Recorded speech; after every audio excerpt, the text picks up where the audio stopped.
Hi, my name is Anderson Brown.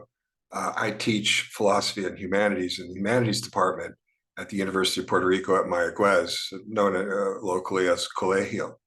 The reason that I'm making this video today is that we're having a discussion on our campus. Recently, the College of Engineering has decided to reduce the number of socio-humanistic requirements from 5 courses to 3, and for their engineering undergrads, and they want one of those courses to be an ethics class. And I want to address this. Of course, a problem with this is it's going to reduce the number of students in a lot of the social sciences and humanities department classes in general, at a time when we don't have enough students. The university in general is having some problem with finding enough students, as universities everywhere are these days. These are hard times. So I want to talk about that, and that's what I'm just trying to contribute to this discussion about for example, specifically, since I do have a PhD from the University of Colorado at Boulder in philosophy, and I have taught ethics, ethical theory, and ethical philosophy many times, then I just want to make a particular contribution to the discussion that we're having about these socio-humanistic requirements for the engineering students and the role of philosophy and all of that. I want to start out, though, with something that is important for me to discuss before I go to my presentation here, which isn't going to be long. I'm only going to take you, I think, about 10 minutes or so, I hope. But I do want to say that I'm going to make critical remarks about any number of things, but I don't mean to be critical about the practice of applied ethics as it is practiced on our campus right now. As a matter of fact, I think we do a pretty good job. And I would also point out that our two younger philosophy professors are both very competent to do that. And as I say, are doing all kinds of work, working really hard. Um, so, uh, yeah, I certainly am not someone who's critical of what we're doing in terms of offering applied ethics today. And I also would mention that we do see some development of in-house, people from the various departments who are themselves moving forward in terms of trying to teach some of these ethical components. And I'm also absolutely all for that. In fact, this is sort of what we're going to discuss here today. So, I don't want people to think that I'm sort of attacking what people are doing in terms of the services that we do have in terms of applied ethics today. And I do understand also that you have a variety of different people certainly in humanities department. So, all right, I just wanted to clear that up so there weren't misunderstandings about that. But let me now go to this presentation. Ethics and philosophy and the professions is what I want to talk about here. And you see that that's also the subtitle of that is on socio-humanistic requirements. So the reason that I'm making this video is because as a philosopher, I think that there's an important point here, and I'm pretty sure, and I think you might agree with me by the end of this video, that I'm probably the only person who's going to make this point. so I'm just doing this in the interest of contributing to the discussion that we're having about ethics and philosophy of the professions and our socio-humanistic requirements. So let's get started on that. Again, I won't take up too much of your time. The basic problem here is that there's an equivocation. We call a fallacy of equivocation. I want to go over, I have, I think, 4 of these slides. I want to go over them pretty closely, and then we'll be done. An equivocation is when one word has 2 different meanings, and where these meanings are confused. So making a statement about the one sense of the word, and then moving on as if you made a statement about the other.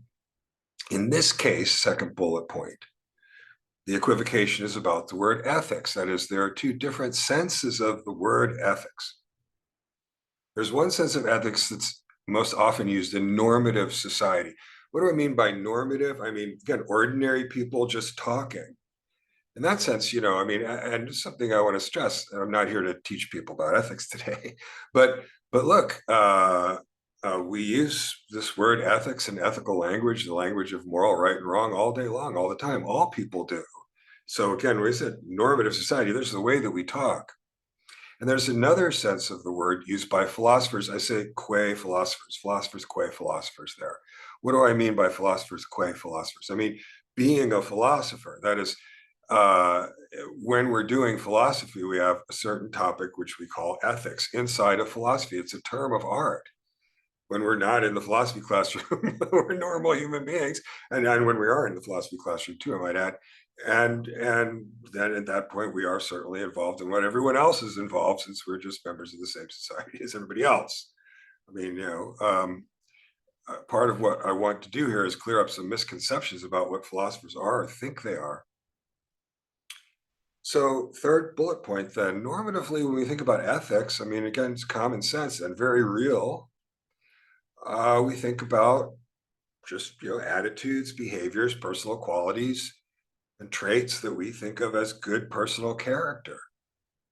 It used to be in the classic, and the classic writers really thought that teaching how to live the good life, which they identified also with having good personal character, really was of the essence of what they called philosophy. But they meant by philosophy something much broader than what philosophy sort of means today. That's not necessarily a good thing. Uh, but and as to that, as to having a cultivation of a good ethical personal character and having ethical role models and getting ethical advice and guidance from people, most of us ordinary people in ordinary life, I mean, we have, if we're lucky, we have parents or other relatives, or we have good friends, or perhaps we have religious counselors, or perhaps we have therapy counselors or psychological counselors, or maybe a professor at the school, maybe a philosopher. That's okay. But what we find are people who we think of as ethical people. And, that's not a question of having some sort of academic qualification. Which leads me to the last bullet point on the slide here. Philosophers have a completely different set of interests called ethical philosophy, which is part of academic philosophy, the tradition of philosophy. And, for better or for worse, that isn't really something that is involved with developing personal character. Obviously, I add on that, right? Trying to be careful here. I mean, I assume that everybody who's teaching in an undergraduate classroom or anybody anywhere, I think that's actually the point, just about anybody doing anything responsibly anywhere, aren't they going to be concerned with that normative ethics that the third bullet point is about? Our standards and our consensus about what's acceptable behavior and what constitutes good personal character.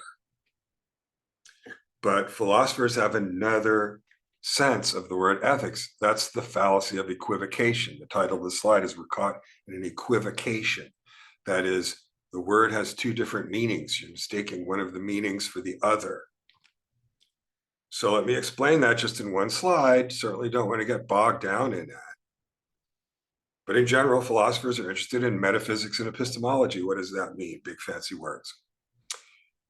In topics where we speak of things being real and we talk about knowing about things, but these just don't seem like ordinary usage of the language. They don't seem like ordinary things, and it doesn't seem like we know about them in ordinary ways. Roughly, that's going to make delineate philosophical subjects. Second bullet point, other examples of those topics might be God, for example. Something you say exists, maybe you could, and you think it's different from nature. How do you know about it? Mental objects such as thoughts and feelings. Now they have the subject noun role grammatically in sentences like tables and chairs, but they don't seem to be like tables and chairs. Mathematics is interesting in terms of something that seems real, but doesn't seem physical, and there seems to be a particular kind of knowledge or certainty involved in it. Art, which objects are the art objects? How does that relate to the physical properties that they have? And that mention of art, there are other metaphysical topics and epistemological topics in philosophy, but that mention of art brings me to the third bullet point. There is something which is value theory, and that's a part of metaphysics usually, but it's also got an epistemological side. You could call it meta ethics. Sometimes people will use that word. But value theory is the area that deals with both ethics and aesthetics. So we human beings talk about ethics and aesthetic properties. We have property words. It's a good thing to do. It's a bad thing to do. It's a beautiful thing. It's an interesting thing. And we say that we know about things in terms of ethics and aesthetics. So philosophers are interested in that. What kind of properties are they? Doesn't look like the value properties are reducible or identifiable or analyzable into physical properties. That's a metaphysical puzzle. That's what philosophers are interested in. If that sounds interesting to you, then you should check out some philosophy. But it's not the most important thing in the world, and you don't have to be interested in it. It's a body of literature. It actually does have its applications, but not in the respect we're talking about here. And also, but it's abstruse, right? And it's metaphysical. But also look at bullet point number 3 there. Philosophers have no united consensual teachings on the ultimate truths of these matters. There isn't some sort of like all the philosophers learn what's right and wrong, or what philosophers say is right and wrong, and then they all agree, like, you're a philosopher, so what do you think about this or that? Philosophers disagree on everything. It's just not that kind of activity where people are. It's not it's not a problem solving activity. It's an activity of trying to achieve understanding. It's not necessarily any problem. So the last bullet point, I think, is the strongest thing I have to say here today. Not everybody's going to like it. Like I said, I'm pretty sure I'm the only person who's going to step forward and say this. But there isn't any reason for thinking that studying the metaphysics and epistemology of value properties is going to produce, upright engineers or individuals of good character. I don't think that because I have a PhD in philosophy, that means I know what's right and wrong better than other people. I think that's an outrageous thing to say. Philosophy teachers aren't like priests. If priests even have that kind of moral authority, not for me to say, but I know that philosophers don't. Yeah.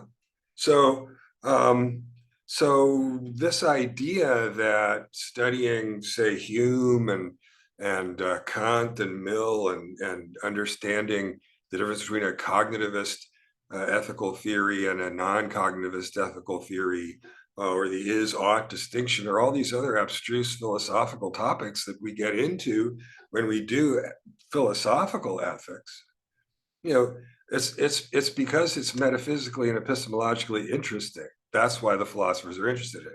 Same reason they're interested in the mind-body problem, okay, or anything else.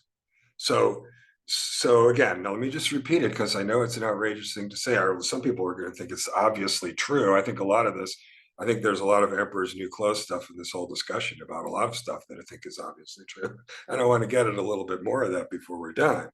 But let me repeat it. I don't see any reason to think that studying philosophical ethics or the philosophy of ethics is something that's going to be sufficient, certainly not sufficient, for producing professionals of good character, chemical engineers of good character, or computer designers of good character, because they studied these canonical philosophical arguments. I don't think so. I also don't think that most other people think that either. Plato certainly thought that philosophers should try and teach good character, but in the Republic, he's got a wonderful passage where he goes to some lengths to talk about what terrible reputations as scalawags and worthless people philosophers have. And he sounds exactly like somebody talking about philosophers today. He understands. So, so that's the equivocation. The equivocation is between developing what most ordinary people, including people whose job it is to be philosophers, but in their role as ordinary people, most of us are members of some kind of ethical community, and that's where it comes from. Let me go on. The damage being done by this fallacy of equivocation. Remember, our situation right now, and the reason that I'm making this video is because the College of Engineering has decided to reduce the socio-humanistic requirements from 5 courses to 3. And they have said that one of those three will be an ethics class. Um, that's why I'm making this video. That's what we're discussing. So let's please go over this slide. First one, first point. People think these courses are supposed to do something that they do not actually do.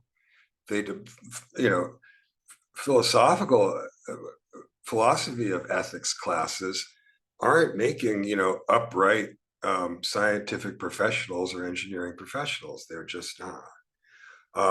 And by the way, to think that they're supposed to do something, I don't think that anyone really, most people, I don't think really thinks they do that.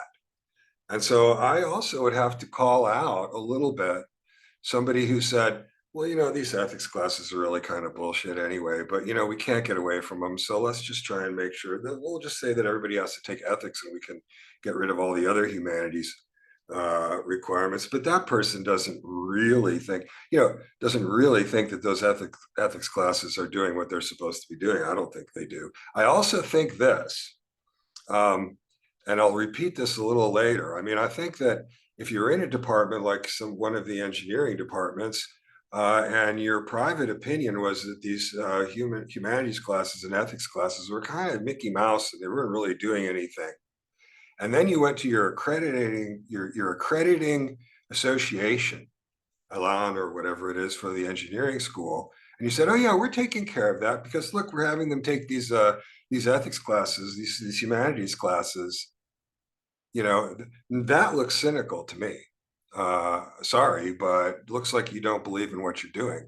And I think that if I said to most of the engineering professors, and I do really hope that some of them actually see this, that what they would, that they would bridle and say, well, you're saying, you're implying that we're not ethical, that we don't have ethical traditions, that we don't have good character. And I would say, I'm with you. That's exactly part of the problem here. But if you think you do have an ethical tradition and ethical culture in your profession, then, bring it, because your accrediting agency is saying that you're supposed to be producing engineers of good character. So what are you doing about it? Oh, well, they're taking these philosophy of ethics classes. And I pour a couple beers into you and you tell me that you don't think they're really doing anything, right? Well, what are you doing? All right, first bullet problem, it's impossible for this confusion not to foster disrespect. Second bullet point, philosophers are drawn into maneuvering for territory and resources. Okay, we're going to make everybody have ethics so we can go and teach classes in all the different departments. This has been causing bad feelings in a lot of departments, notably engineering departments, for years and years. I know this, I've felt that. Imposing yourself, exaggerating their abilities. That's what I'm talking about here. I'm questioning this supposed utility of philosophy classes to satisfy the socioeconomic requirements of the accrediting agencies. And speaking as a philosopher, I find that all unseemly. I don't think philosophy needs defending, certainly not by me. And I don't do that. So all right, moving on to the third bullet point here. What are these bullet points? These are talking about what the damage is being done by this fallacy of equivocation, the fallacy of thinking that philosophical ethics is the same thing as popular normative ethics, such as you would need to develop professionals of good character. Under the third bullet point, under the present circumstances at UPRM, if ethics classes dominate the socio-humanistic requirements for the STEM departments, if everybody does what the College of Engineering has just done, then the other topics such as art and history and literature and social theory, music, they will all lose students. And this hurts everyone. It hurts the students. It hurts the engineering students. It hurts the non-engineering students. It hurts the faculty in the humanities and the social sciences. It hurts the department, but it hurts the school and hurts the quality of education. I understand that giving people in a hard program where you really need to program them a lot, like a good engineering program, I understand that there isn't much room for them to go exploring 2 or 3 classes as an undergraduate can make a really big difference, but a person has to, you want to cultivate a whole person. Okay. All right. So anyway, we'll talk about that maybe in the next slide. I think there's only one more slide or so here, people. But most importantly, now I want to go to that 4th slide. This is my real point. This is the real reason why I'm making this video. What I want to get across to anybody who sees this. Most importantly, the disciplines aren't developing and evolving their own indigenous ethical component. The nightmare of all this is that people think, well, ethics, that's some philosophy thing. Ethics is everyone. Ethics is everywhere. Ethics should not be ghettoized into philosophy. And it's not, as a matter of fact, because in terms of being a good person, that's in everybody's private and public lives all the time. It's not philosophy. So this is the real tragedy, right? Is not just that this responsibility is being just handed off to the socio-humanistic departments. Okay, like we're supposed to make everybody ethical. It's preposterous. But the real tragedy of this misunderstanding that philosophers are the ones that kind of do ethics. That's a weird verb that everybody always uses. They do ethics. I don't know what that means. It leads everybody else to think that they themselves don't have to.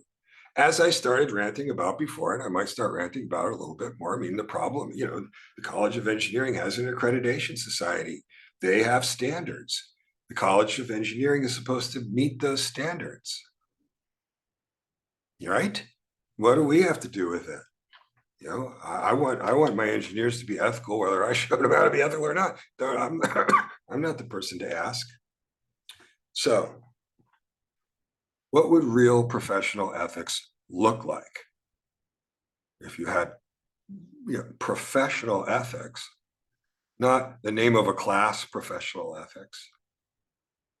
An ethical profession, like any other ethical community, possesses an indigenous ethical culture.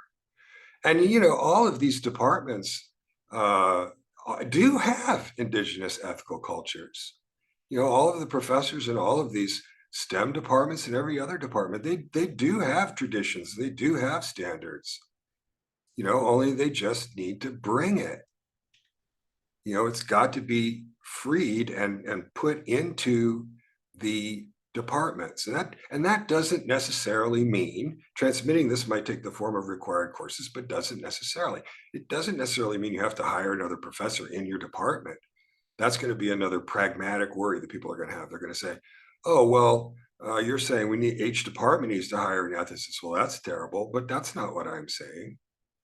There might be public service programs, or there might be other kinds of activities or other kinds of teachings that in your department and in your discipline are the right kinds of ones for developing ethics. What you are going to need is identity and pride. And the reason I put that in italics there at the end of the first bullet point, it doesn't necessarily involve identity and pride, is because any department that wants to say that it's producing ethical professionals in that field, right? That if you say that the reason that they're ethical is because we shop that out to these other people over in the humanities and social sciences department, that doesn't have anything to do with identity and pride. And I can tell you right now, that's not going to be a lasting ethical culture in your field, okay? If the way you do it is by making people take classes from some people who you don't respect that much, actually. But let's get back to the positive stuff. Second bullet point. Ethical wisdom in any community will be embodied by older, experienced practitioners of the discipline who have demonstrable knowledge and achievement in ethical practices in that discipline. It's a question of having a reputation within the discipline, within the community as a good person. Aristotle says this. Aristotle, very far from pinhead philosopher, Aristotle says, you want to know what a good example of a person is? Well, go find the one you respect and watch what they do. Don't make it up. Third bullet point, this wisdom involves a lot of technical knowledge and skill. Think of the differences between agricultural ethics, business ethics, computing ethics, engineering ethics, nursing ethics, medical ethics. Okay. And again, getting back,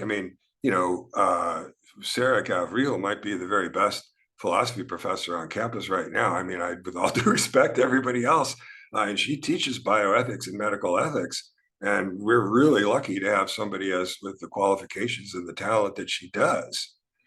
But we have a nursing program, we have a biology department. If things were the way they should be, and everybody took ethics responsibly, ethical responsibilities, professional ethics seriously, right? Then all of those different components would be in the appropriate departments where they belong, and they would be the one who would be proving to people that they were doing the job that they needed to do in terms of developing the personal characters of their graduates. Okay, and that leads me to the last bullet point.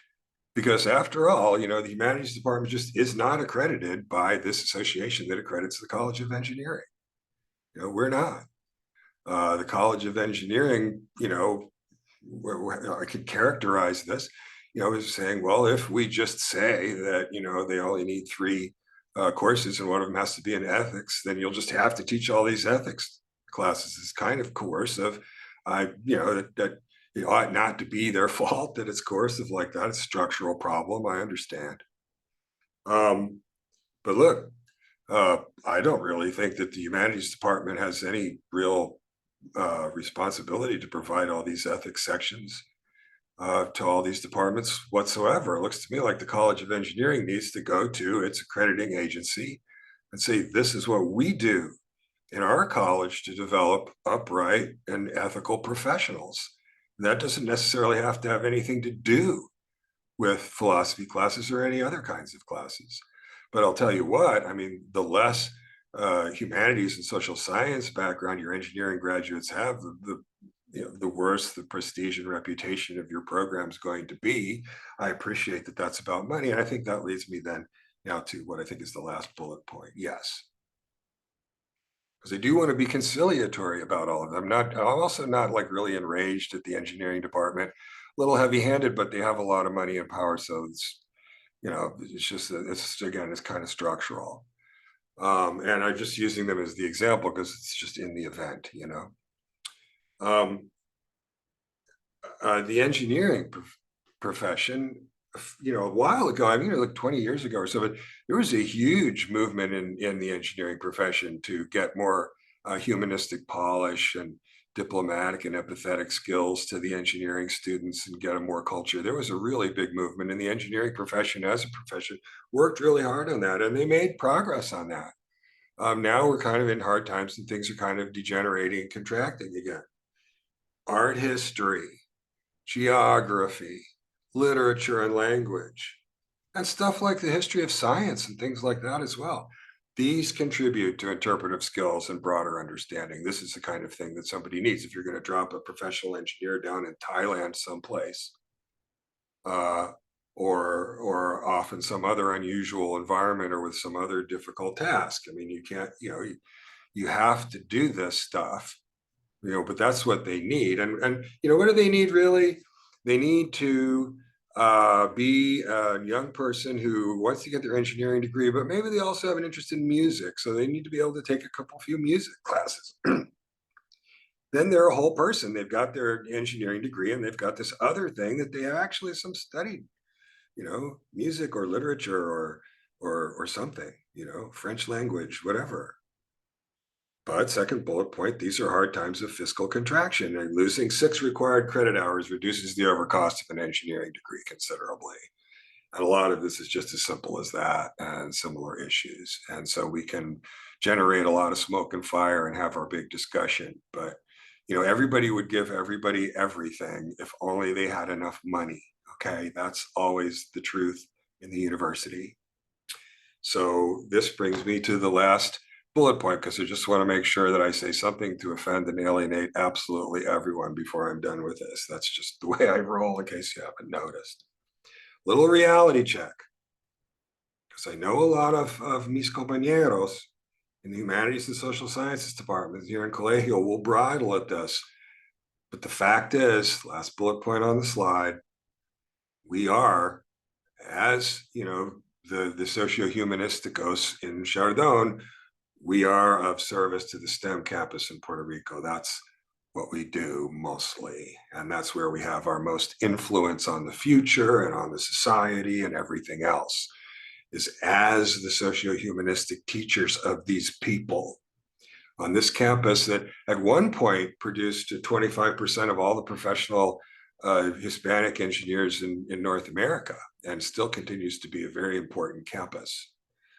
That is precious, a precious national resource, and it too is under existential threat. Don't think these people making these decisions in the College of Engineering are being high-handed or something. They're scared of a lot of stuff too. So this is our capacity. So let's be humble. You know, we don't get to choose our community. We have to do with the community that we have and the circumstances that we're in. Okay? So I've made the point that I have to make. Thank you for listening. If you got that far, I really do appreciate it. Okay.